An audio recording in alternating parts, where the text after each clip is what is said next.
कि we already know from the Newton's second law, sigma F is equal to mass into acceleration, where F is positive in the direction of acceleration. Take this ma in the left hand side, उसको left hand side ले गए, that is minus M a to 0. ठीक है, now we are interested to put in the algebraic equation, तो हमने क्या किया, plus bracket minus M a की फॉर्म में इसको लिख दिया इज इक्वल टू 0. ठीक है, what is this minus M A? There is a body, कोई बॉडी हमारे पास, and we apply a force, हमने उस बॉडी पर कोई फोर्स अप्लाई किया. ठीक है, when the force in come into the picture, ठीक है, जैसे आप किसी बॉडी के ऊपर साथ कांटेक्ट बनाते हो और उसको पुश या पुल करने की कोशिश करते हो, ठीक है, how we feel the force, because there are some resistance against it. ठीक है, एफ की वैल्यू पिक्चर में कब आनी शुरू होंगी, जब इसके अगेंस्ट कोई रेजिस्टेंस हो. If there is no resistance against the action, F is a action, F क्या हमारा एक्शन है, और इस एक्शन के अगेंस्ट यदि कोई रेजिस्टेंस नहीं है, there is always value of action is 0. Action कब पिक्चर में आता है, जब कोई उसके अगेंस्ट कोई रेजिस्टेंस दिखाए, तब हमारे पास एक्शन क्या है, पिक्चर में आता है. यदि यहाँ पर हमने 1 न्यूटन लगाया, तो इसका मतलब क्या है कि दरअसल में कोई 1 न्यूटन इसके अगेंस्ट रेजिस्टेंस दिखा रहा है, तब ये एक्शन की वैल्यू 1 न्यूटन हमें विजिबल हुई है. अदरवाइज ये 1 न्यूटन हमें क्या नहीं होगा, हमें महसूस नहीं होगा, फील नहीं होगा. ठीक है, फोर्स की वैल्यू क्या रहेगी, हम 1 न्यूटन कभी लगा ही नहीं सकते. इसका मतलब क्या हुआ कि जब हम कोई एक्शन लगाते हैं तो उसके अगेंस्ट रेजिस्टेंस आता है, और रेजिस्टेंस के इक्वल एक्शन होता है. ठीक है, तो this is a resistance against the force. तो जो हम ये अप्लाई कर रहे हैं, हमने बॉडी के ऊपर क्या किया, फोर्स अप्लाई किया, we apply a force on the body.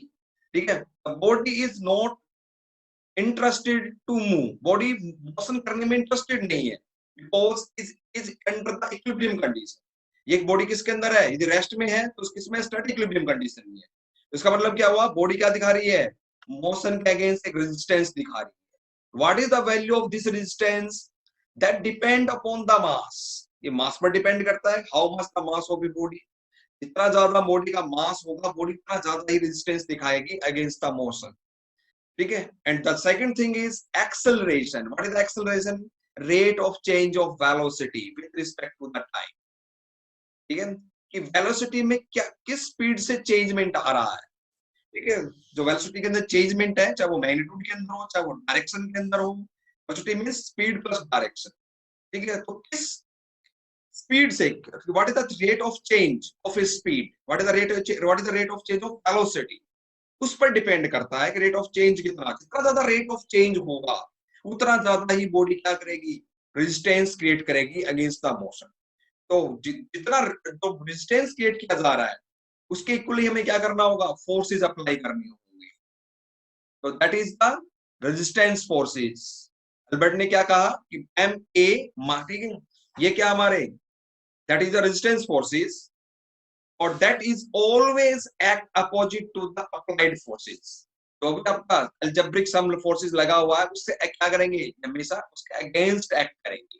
इसलिए इसमें क्या आया है, माइनस आया. माइनस का मतलब क्या है, opposite direction. F is acting in this direction, तो M A that is acting is in opposite direction.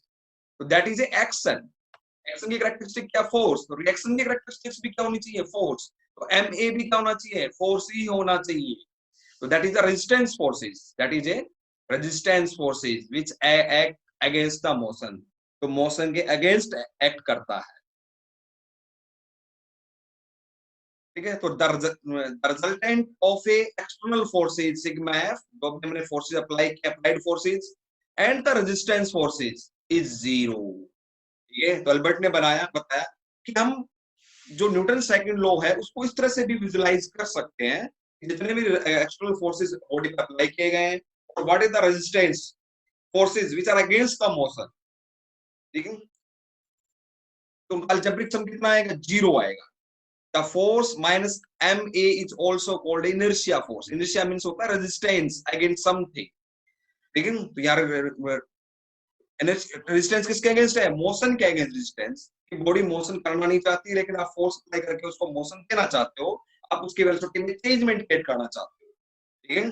तो that is the reason the resistance force is it also called inertia forces, ठीक है। इसको हम क्या बोलते हैं? इनर्शिया फोर्स बोलते हैं।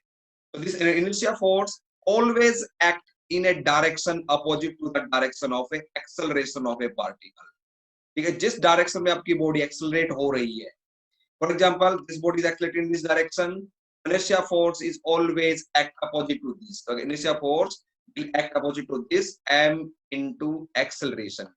जो एक्सेलरेशन आप एक्ट किया है, जो एक्सेलरेशन बॉडी शो कर रही है, और what is the quantity of mass, ये टू वेरिएबल्स के ऊपर inertia force डिपेंड करता है।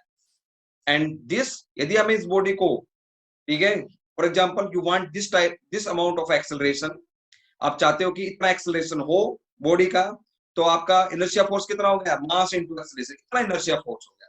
तो how much force you are required to accelerate this body, इस बॉडी को एक्सेलरेट करने के लिए कितना फोर्स चाहिए, ठीक है। That force is equal to mass into acceleration.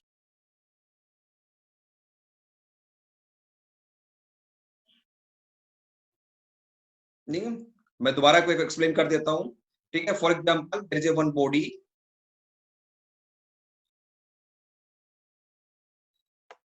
मेरे पास कोई बॉडी है, and we are interested to accelerate this body about the amount A, हमें ए एक्सेलरेशन को एक्सेलरेट करवाना है, and mass of this body is this. What is the inertia force? Inertia force is acting opposite to the acceleration, and that is equal to mass into acceleration. So how much force are required? The force are required act on the body is equal to the inertia force. What is the inertia force? That is equal to m into a. तो जितना m और a को multiply करने से जो value आ रही है हमारी, उतना हमें एक्सटर्नल फोर्सेस अप्लाई करने होंगे to accelerate this body. This is the second method to find out view of thinking, ठीक है। एल्बर्ट की व्यू ऑफ थिंकिंग थी कि हम प्रॉब्लम्स को इस तरह भी हैंडल कर सकते हैं, and that concept is known as the D'Alembert principle. Exam में आता है what is the meaning of D'Alembert principle, तो सिंपली आपको इतना ही लिखना है, sum of all the forces, sum of all the applied forces plus inertia forces is equal to 0. That is known as the D'Alembert principle.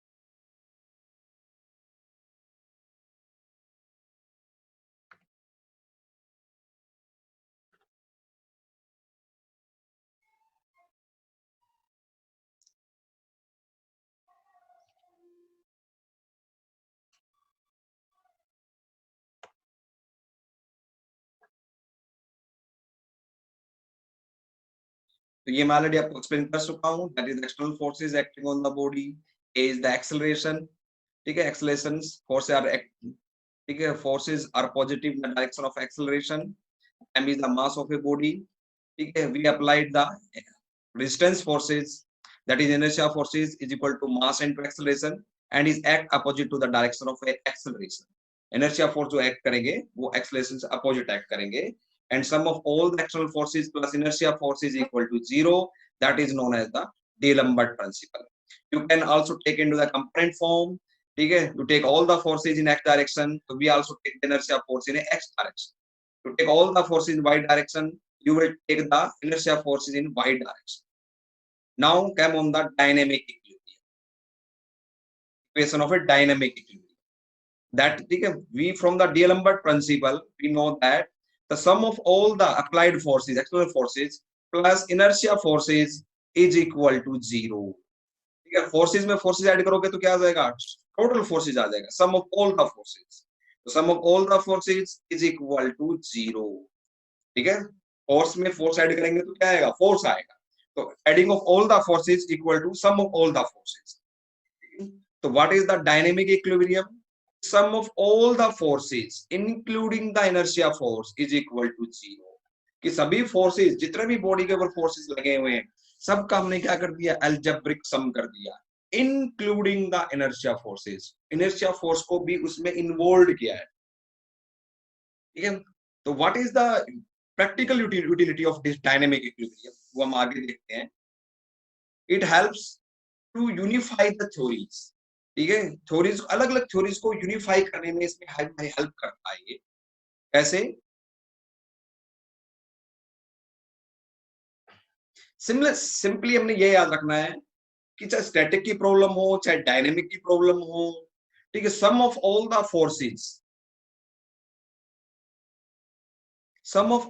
Forces acting on the system is equal to 0. That is sum of all the forces including the inertia forces. ठीक है, inertia force को भी हमने include कर दिया and that is equal to 0. If the problem is static in nature, यदि problem static nature में है तो क्या होगा? Static का meaning क्या है? कि rate of change of velocity with respect to time is equal to 0. Equilibrium word वहां यूज किया जाता है जहां पर कोई वेरिएबल टाइम के साथ जब चेंज नहीं हो रहा हो. तो स्टैटिक इक्विलिब्रियम में कौन सा वेरिएबल टाइम के साथ चेंज नहीं हो रहा? वेलोसिटी जो है वो टाइम के साथ चेंज नहीं हो रही है. तो dv upon dt is equal to 0, that is equal to 0. ठीक है, तो दैट इज द रीजन. ठीक है, that is known as the static equilibrium. Equilibrium का मतलब क्या है? कि कोई वेरिएबल टाइम के साथ चेंज नहीं हो रहा है. That is dv upon dt is equal to 0. इसको ये मैं क्या बोलते हैं? एक्सेलरेशन बोल देते हैं, और एक्सेलरेशन इज इक्वल टू 0. तो ये एक्सेलरेशन इज इक्वल, इसका मतलब क्या हुआ कि sum of all the forces equal to 0. हमने लिख दिया sum all the external forces plus inertia forces is equal to 0. लेकिन यहाँ पर तो एक्सेलरेशन की वैल्यू 0 है, तो what is the value of inertia force? That is equal to 0. ठीक है, because acceleration is equal to 0, क्योंकि एक्सेलरेशन की वैल्यू 0 है. तो हमारे पास क्या बचा? ठीक है, इनर्शिया फोर्स है नहीं, तो बाकी जितने भी फोर्सेस हैं तो सिस्टम पर एक्ट कर रहे हैं, उनका sum is equal to 0. Now come on the dynamic equilibrium. ठीक है, डायनेमिक इक्विलिब्रियम का मतलब क्या है?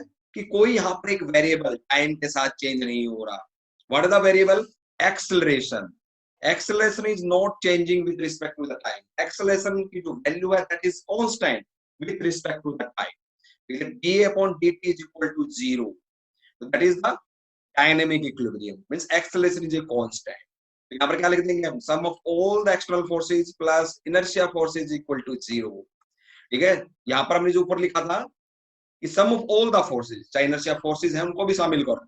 ठीक है, तो यहाँ पर इनर्शिया फोर्स की वैल्यू है m into a because acceleration is constant, तो माइनस m into a यहाँ पर कर देंगे, और बाकी जो सब सभी फोर्सेस हैं उनको भी इन्वॉल्व कर लेंगे. n is equal to 0.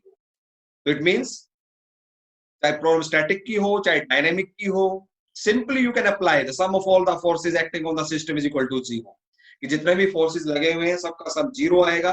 ये अप्लाई करके आप directly you can solve the problem of static और you can solve the problem of dynamic. इधर डायनेमिक की प्रॉब्लम होगी, एक्सेलरेशन वहां पर आपको गिवन होगा, हम एक्सेलरेशन को क्या कर लेंगे? इनर्शिया फॉर्म की टर्म में रिप्रेजेंट कर देंगे, that is equal to minus m a. और यदि स्टैटिक की प्रॉब्लम होगी तो एक्सेलरेशन की वैल्यू 0 होगी, तो इनर्शिया फोर्स की वैल्यू अपने आप क्या हो जाएगी? 0 हो जाएगी. इसका मतलब हमने क्या किया? स्टैटिक इक्विलिब्रियम और डायनेमिक इक्विलिब्रियम को यूनिफाई कर दिया, जोड़ दिया आपस में, एक सिंपल थ्योरी बना दी, that is sigma f is equal to 0. बस आपको यही अप्लाई करना है, चाहे स्टैटिक हो चाहे dynamic. That is known as the dynamic equilibrium. तो एग्जाम में आता है what is the meaning of dynamic equilibrium. तो बस आपको यही लिखना है, sum of all the forces including the inertia force is equal to 0. ठीक है, that is known as the dynamic equilibrium.